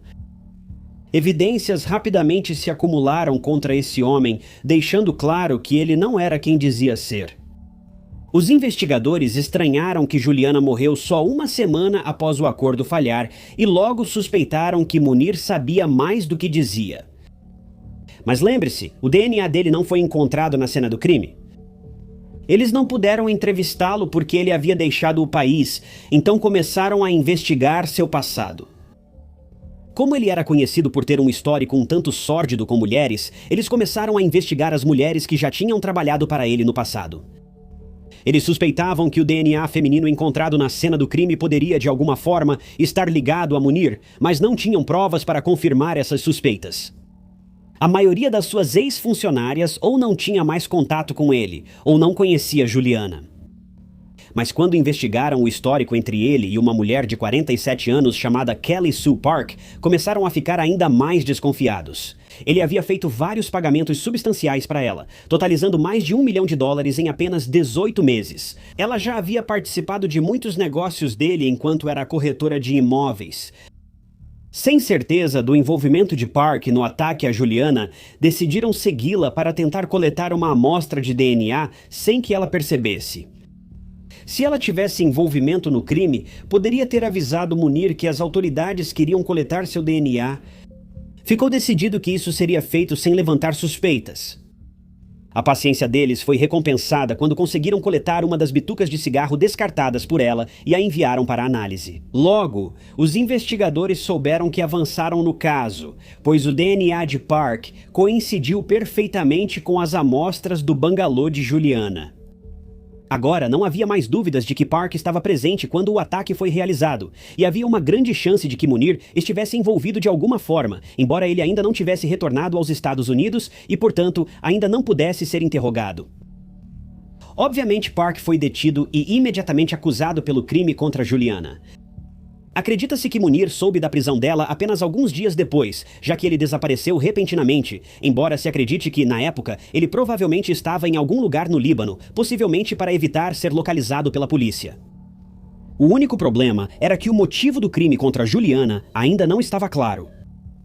Sugeriram que Munir não aceitou bem o término com ela ou ficou chateado quando o negócio com o pai dela não deu certo. Então foi teorizado que ele contratou Park para realizar o ataque como retaliação. Uma teoria amplamente aceita dizia que Munir orientou Park a intimidar Greg para aceitar o acordo, e como parte disso, ela deveria visitar Juliana em seu apartamento de forma nada amigável. Quando Juliana revidou, Park foi surpreendida e tirou sua vida durante a luta por sobrevivência, embora isso ainda fosse só uma teoria. Esse ponto foi citado depois no tribunal, pois argumentaram que Munir aceitou pagar a Park uma quantia de 6 dígitos para executar seu plano. Quando a notícia da prisão de Park chegou à mídia, o LA Times publicou detalhes revelando que ela era conhecida por intimidar pessoas no passado sempre que iam contra os planos de negócios de Munir. Então fazia sentido ela estar envolvida dessa vez também. Uma vez, ela intimidou um gerente de banco que cancelou um acordo. Em outro caso, ela foi orientada a intimidar um cliente dele que não pagou como prometido. Apesar das várias provas no bangalô de Juliana e do DNA ligando-a ao local do crime, Park optou por se declarar inocente das acusações de homicídio em segundo grau.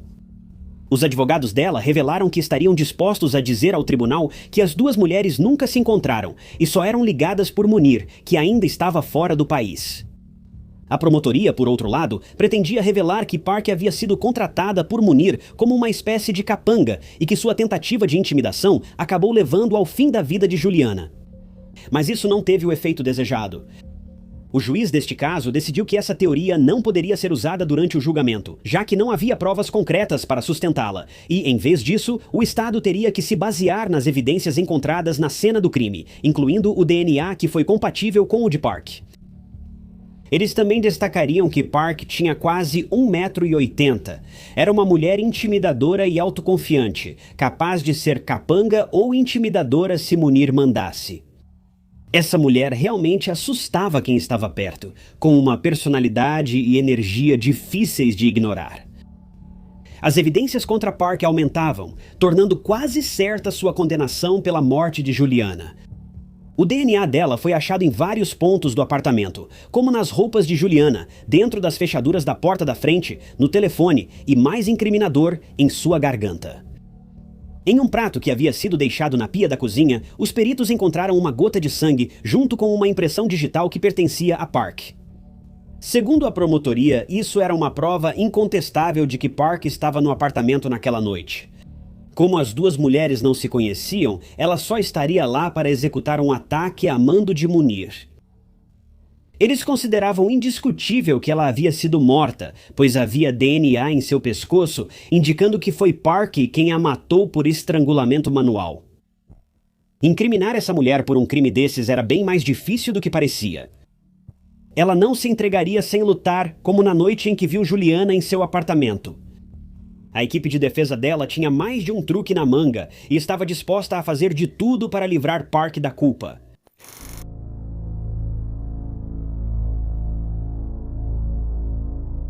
A defesa de Kelly Park apresentou outra teoria, contestando que ela estivesse no apartamento com Juliana na noite do crime. Como não havia testemunhas naquela noite, eles argumentaram que havia incerteza demais sobre o que realmente aconteceu. Além disso, eles sugeriram que o DNA de Park pode ter chegado ao prédio por transferência de DNA. Isso acontece quando alguém toca em um objeto de outra pessoa e esse objeto é achado na cena do crime, fazendo com que um inocente vire suspeito ao detectarem seu DNA no local. Outro exemplo é quando duas pessoas tocam um objeto, transferindo o DNA de uma para a outra. Park pode ter tocado um objeto manuseado pelo assassino de Juliana e, sem saber, transferido o DNA dela para a cena do crime. Eles mencionaram uma toalha possivelmente usada por Park ao visitar Munir em Beverly Hills 5 meses antes. Eles sugeriram que o assassino cometeu o crime e tentou remover impressões digitais e DNA com a mesma toalha, transferindo o DNA de Park para a cena. Eles mencionaram que Park teria visitado essa casa em várias ocasiões, já que ela era conhecida por ser uma associada de negócios dele, e como Juliana já havia morado nessa mesma casa em algum momento, o DNA de Park poderia ter sido transferido inadvertidamente para o bangalô de Juliana.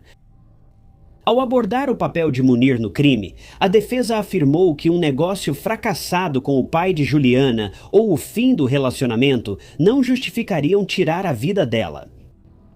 Quanto à grande quantia de dinheiro que foi transferida de Munir para a conta bancária de Park, eles argumentaram que esses eram simplesmente pagamentos que lhe eram devidos, já que ela e Munir eram conhecidos por terem feito negócios juntos. A promotoria revelou ao tribunal que Munir, no passado, se gabou de empregar uma mulher que era o equivalente feminino de James Bond. E eles construíram seu caso em torno da sugestão de que ela foi paga para trabalhar como assassina e que Munir tinha mais do que motivos suficientes para mandar matar Juliana. O caso se tornava mais estranho e certos aspectos do processo judicial eram inacreditáveis. O LA Times relatou que os registros telefônicos de Park indicam que ela ligou para o trabalho de Juliana e esteve do lado de fora do bangalô dela na noite anterior ao ataque. Como nunca tinham se encontrado, só restava um motivo para Park procurá-la: descobrir sua rotina e vigiar seu apartamento antes do ataque. Foi alegado que Park e Munir participaram de um esquema de fraude de seguro de saúde, que ainda estava sob investigação das autoridades. O julgamento duraria até 2013, o que foi um tempo incrivelmente longo. Mas o veredito que o júri alcançou no caso de Park chocou a todos.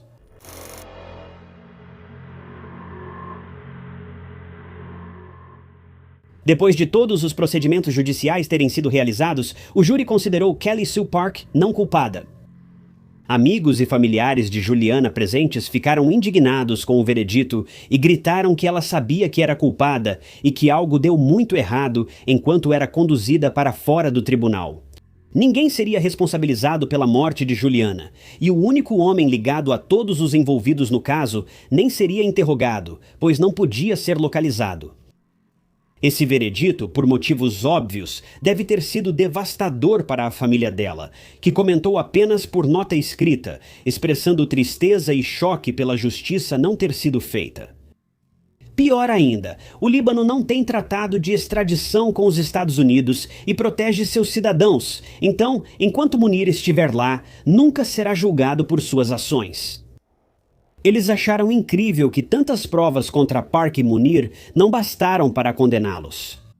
Eles fizeram o possível para aceitar a decisão, e sua mãe, Patrícia, agora usa o quarto da filha quando pinta, o que a ajuda a sentir algum nível de conexão com a filha, mesmo depois de todos esses anos.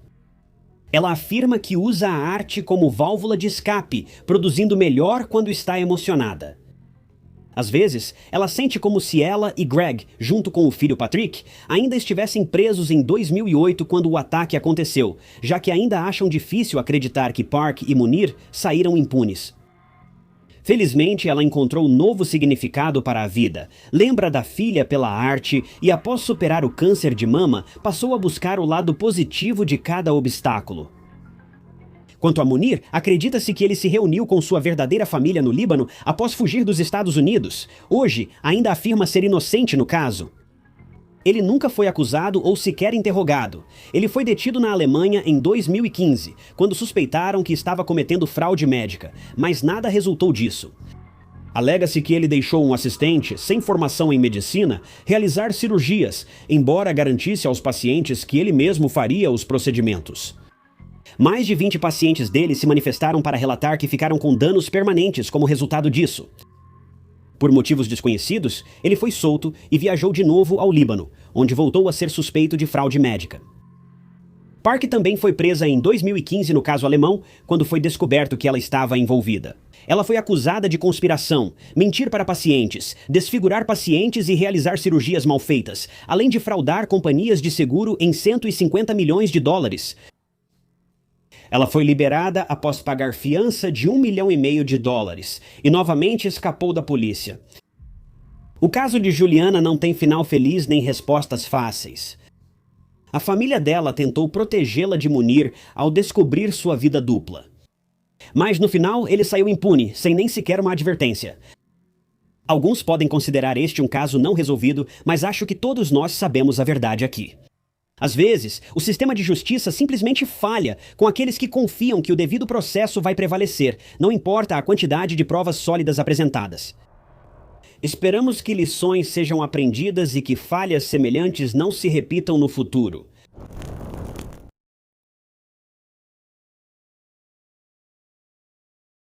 Home Depot não é um nome desconhecido. Com mais de 2.300 lojas nos Estados Unidos, Canadá e México, a Home Depot é a maior varejista de produtos para reforma residencial do mundo. Vendendo desde ferramentas, materiais de construção, até tudo o que está relacionado à reforma, remodelação e manutenção. Mas para a família Bromfield, o nome Home Depot os faz reviver o pesadelo que aconteceu em 19 de agosto de 2012, quando sua filha grávida de 21 anos, Alicia Bromfield, foi encontrada sem vida em um quarto de hotel. O caso angustiante de Alicia Bromfield poderia ter sido evitado, pois ela fez tudo certo para interromper o ciclo de tormento, mas ainda assim perdeu a vida e a do bebê que esperava, tudo por causa de uma pessoa obcecada.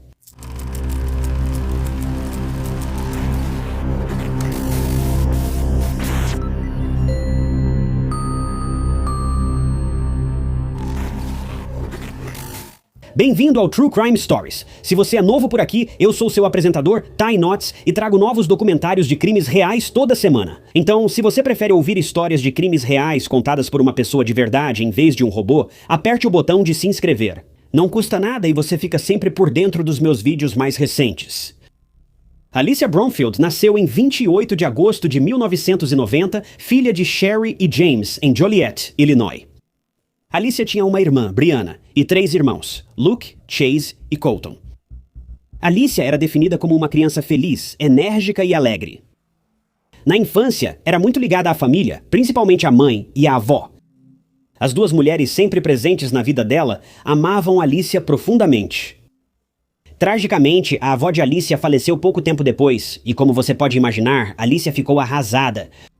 A avó dela era uma pessoa fundamental em sua vida, e dá pra dizer que Alicia sentiu a ausência e o vazio crescente após o falecimento de sua avó. Mas mesmo assim, Alicia manteve sua personalidade vibrante e única. Ela era ativa na escola, gostava de brincar ao ar livre na infância e era uma alegria conviver com ela. Alicia frequentou a Joliet Catholic Academy, de onde se formou em 2008, e depois se matriculou na Western Illinois University, onde estudava justiça criminal e psicologia forense. Outro motivo pelo qual Alicia era muito próxima de sua mãe, Sherry, era porque seus pais se divorciaram bem cedo, e Alicia passou a maior parte da vida com Sherry. Quando Sherry conheceu outro homem e se casou, Alicia ficou muito feliz por ela. Ela ficou muito feliz que sua mãe finalmente encontrou alguém, pois adorava famílias grandes. Alicia também queria ter uma família só dela. Ela sabia, no fundo do coração, que tinha nascido para ser mãe, e se havia uma coisa que Alicia queria mais do que tudo, era ter uma família grande, feliz e cheia de amor. Aos 16 anos, Alicia começou a trabalhar na Grand Flower Growers.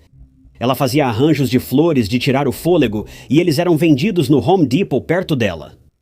Ela gostava de trabalhar lá, pois era fácil de conciliar, já que ela estudava em período integral e podia mostrar sua criatividade com flores, alegrando os clientes. O trabalho de florista de Alicia pagava na baixa temporada, o que era uma grande vantagem. Como estudante do ensino médio, ter um trabalho flexível e bem pago é algo que ninguém recusaria. Quando terminei o ensino médio, era técnico de TV autônomo e ganhava uns $50 por semana, então Alicia realmente estava muito melhor. Apesar do trabalho perfeito e ideal, Alicia teve problemas no emprego, mas não por clientes desagradáveis ou estresse com grandes pedidos de última hora. Na verdade, a raiz dos problemas era alguém que era seu superior. Ele era Brian Cooper, de 35 anos. Aos 16 anos, Alicia tinha acabado de começar a trabalhar na Grand Flower Growers e chamou a atenção de Brian, seu chefe e supervisor. No começo, os dois eram apenas colegas de trabalho. Eles conversavam sobre o trabalho, o dia a dia e coisas assim, mas logo as coisas mudaram para Brian. Ele queria mais da Alicia, desejava um relacionamento exclusivo. Mas Alicia sempre rejeitava suas investidas. Ela tinha só 16 anos e Brian 35, o que já é alarmante e totalmente inadequado. E mesmo que não fosse esse o caso, o homem deveria ter entendido o recado quando Alicia rejeitou instantaneamente todas as investidas dele. Agora, tenho certeza de que isso foi super difícil para Alicia, porque, quero dizer, pense bem. Tecnicamente, ele era seu chefe, e ela passou constrangimento ao afastar Brian e suas investidas, tentando ainda cuidar do trabalho. Brian era alguém que Alicia via e interagia diariamente, tornando a situação difícil para ela. Alicia não podia largar o emprego facilmente, pois era estudante com dificuldades financeiras e precisava do dinheiro. E embora o trabalho pagasse bem, largar tudo isso por causa de um chefe estranho parecia injustificável. Embora Brian insistisse com Alicia e continuasse a persegui-la, é importante notar que ela nunca correspondeu. Ela tentou manter as coisas profissionais, mas claramente Brian não entendeu o recado. Agora, Alicia não era ingênua, ela não deixou seu chefe assediá-la. Ela fez várias reclamações para a empresa sobre Brian ser muito grosseiro e inadequado. De acordo com as reclamações de Alicia, se ela rejeitasse Brian ou se ele a visse conversando com outro cara, ele recorria a xingá-la com termos muito ofensivos. Brian era uma pessoa péssima, incapaz de lidar com a rejeição feminina. Em vez disso, ele sempre era verbalmente agressivo. Brian, um péssimo chefe, abusava da autoridade, negava a Alicia intervalos de almoço e a obrigava a trabalhar longas horas apenas para provocá-la e mostrar que quem mandava era ele. É tão revoltante ver Brian abusar da sua autoridade com tanta naturalidade como chefe ou supervisor só porque Alicia não queria ser sua namorada. Mas falando em namorada, Brian também saía por aí dizendo aos outros funcionários que Alicia era sua namorada e que eles estavam saindo, quando claramente não estavam. Brian se divertia espalhando boatos falsos sobre ele e Alicia, mesmo sendo um homem de meia idade e ela apenas uma adolescente do ensino médio na época. Mas enfim, Alicia estava ficando exausta com tudo isso. Ela estava tentando conciliar os estudos, viver sua vida e apenas fazer seu trabalho, mas Brian era incansável em sua obsessão por Alicia. E por mais que eu não queira dizer isso, isso continuou por 5 anos inteiros. Alicia trabalhou 5 anos na Grand Flower Growers, enquanto cursava faculdade, e na época do caso tinha só 21 anos. Ela manteve o emprego, e apesar das reclamações, Brian não foi punido, continuando obsessivo e tentando convencer Alicia a sair com ele. Alicia pensava que a fascinação dele por ela passaria, mas isso não aconteceu. Pelo contrário, só ficou mais intensa e pior. Mas no início de 2012, Alicia recebeu uma notícia inesperadamente agradável. Ela estava grávida. Felizmente, o pai não era Brian, mas um colega de faculdade de Alicia que preferiu não se envolver com a criança. Apesar de Alicia estar triste porque o pai do bebê não queria participar, ela pulou de alegria com a notícia da gravidez. Alicia estava muito animada para se tornar mãe, e agora sair do emprego estava fora de questão porque por mais maravilhosa que fosse a notícia da gravidez, ela agora precisava de dinheiro, e muito, para se sustentar, cuidar do bebê que estava esperando e sem falar da faculdade.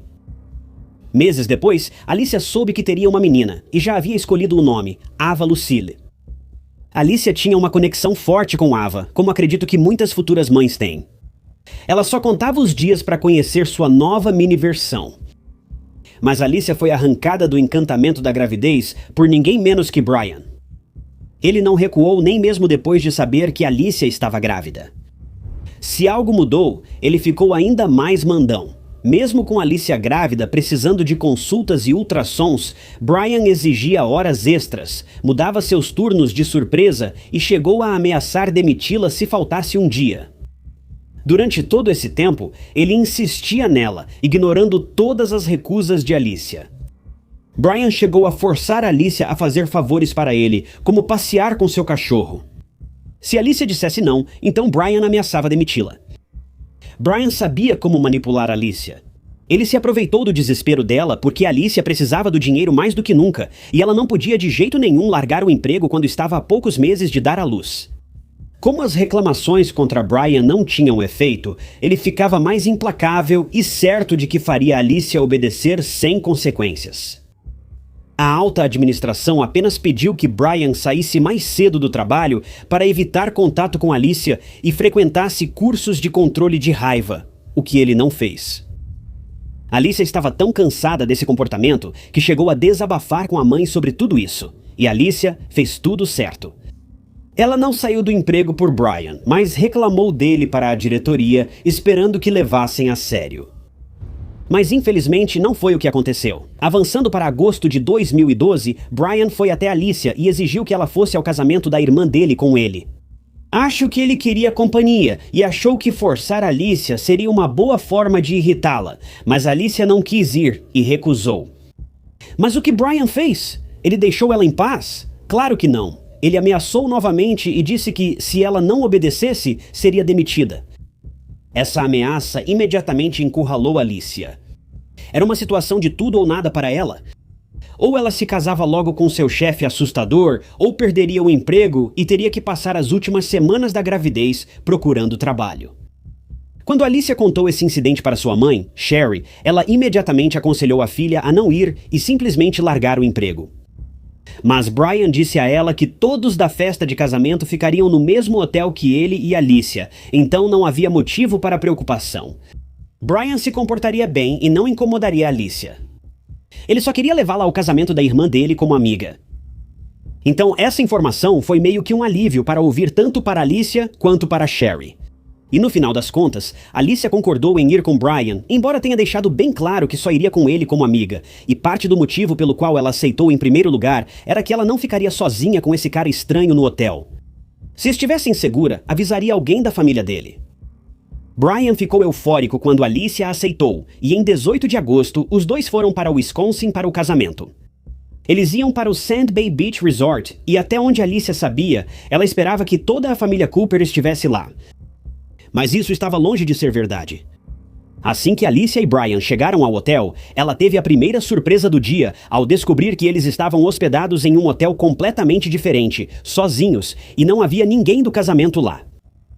Alicia não sabia onde os outros convidados estavam hospedados, o que a deixou alarmada e furiosa.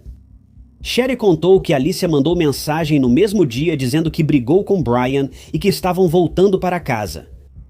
Isso soou estranho para Sherry, já que Brian deveria levar a irmã ao altar, tornando impossível saírem do casamento. Algum tempo depois, Sherry recebeu uma mensagem de Alicia dizendo que ela e Brian se reconciliaram e iam ficar para o casamento. Sei o que a sua cabeça de quem acompanha True Crime está pensando. Essa mensagem não poderia ser de Alicia. Talvez fosse Brian usando o celular da Alicia. Mas na verdade, era mesmo a Alicia. Ela foi ao casamento com Brian e tiraram uma foto juntos. Eles aparentavam felicidade, mas ninguém sabia que Brian estava fazendo isso de novo, forçando Alicia a fingir um relacionamento com ele. Alicia já estava cansada de tudo isso. Além de desinteressada, ela estava de saco cheio. Ela simplesmente não queria estar em um relacionamento com esse homem estranho, que por acaso também era seu chefe.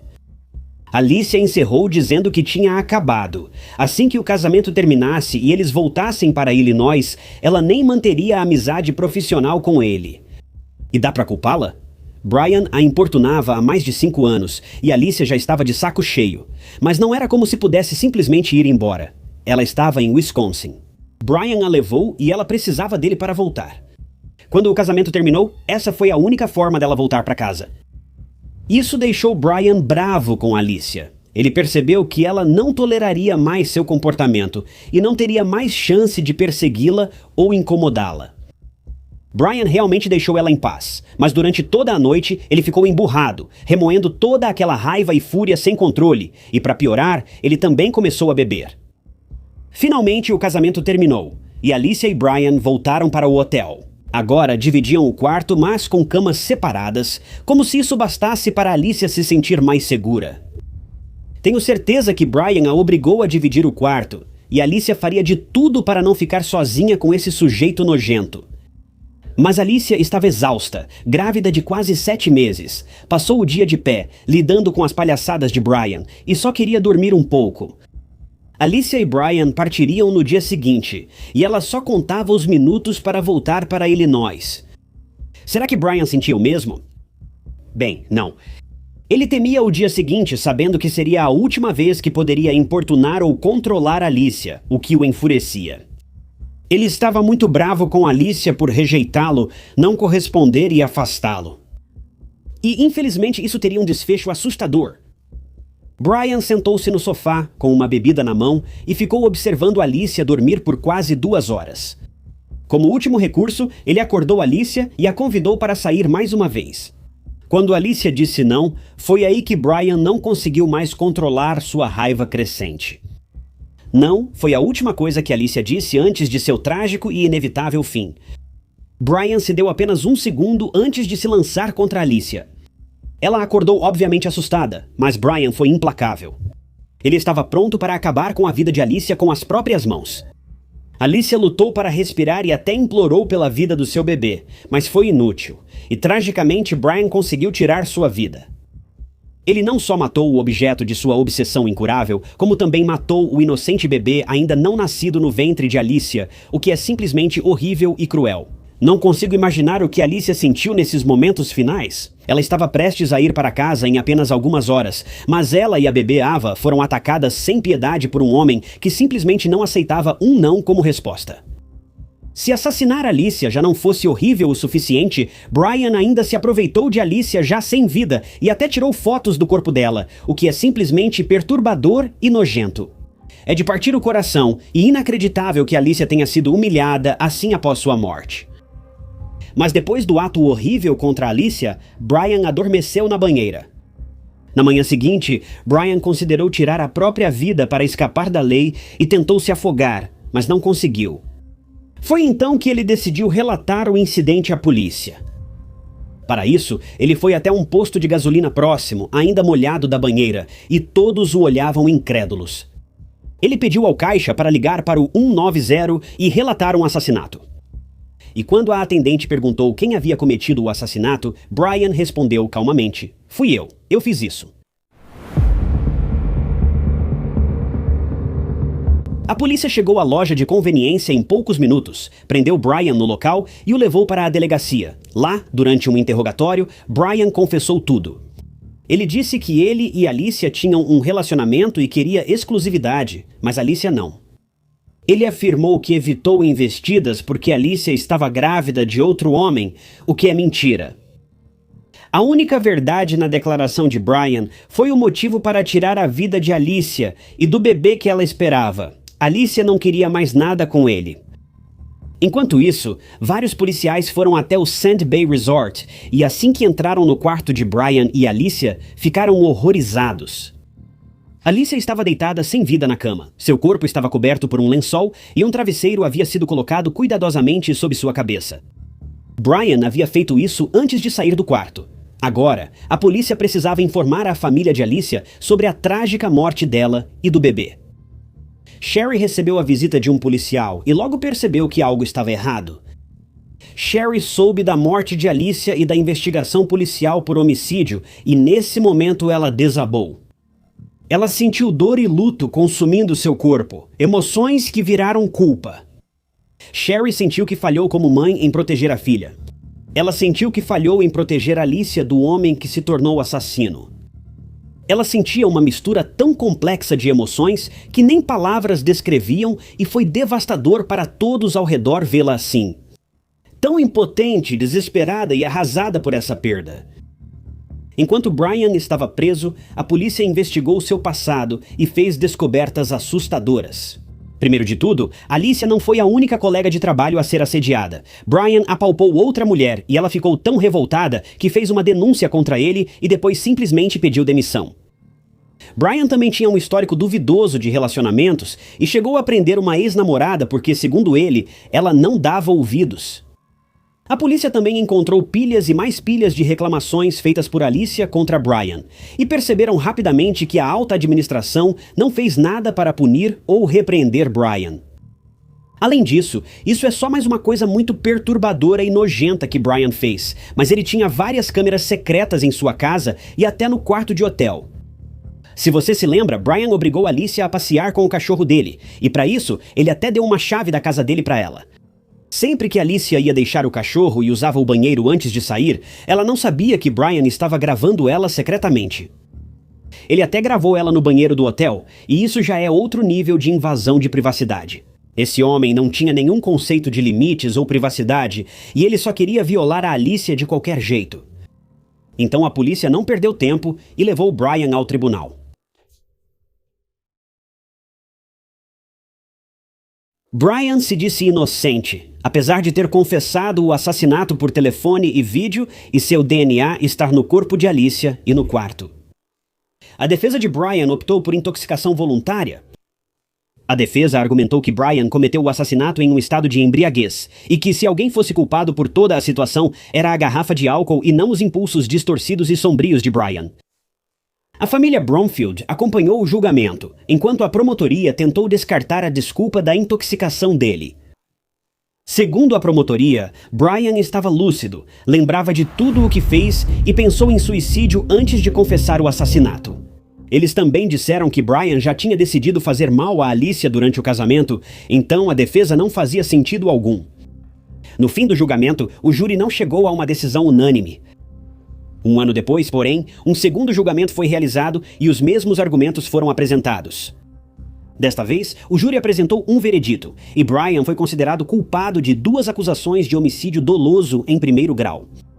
Uma por Alicia e outra pelo bebê que ela esperava.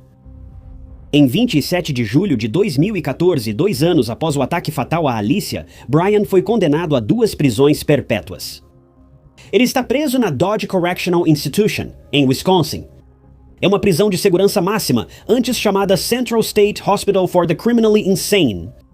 É a mesma prisão onde Jeffrey Dahmer, Ed Gein e outros assassinos em série famosos estiveram presos.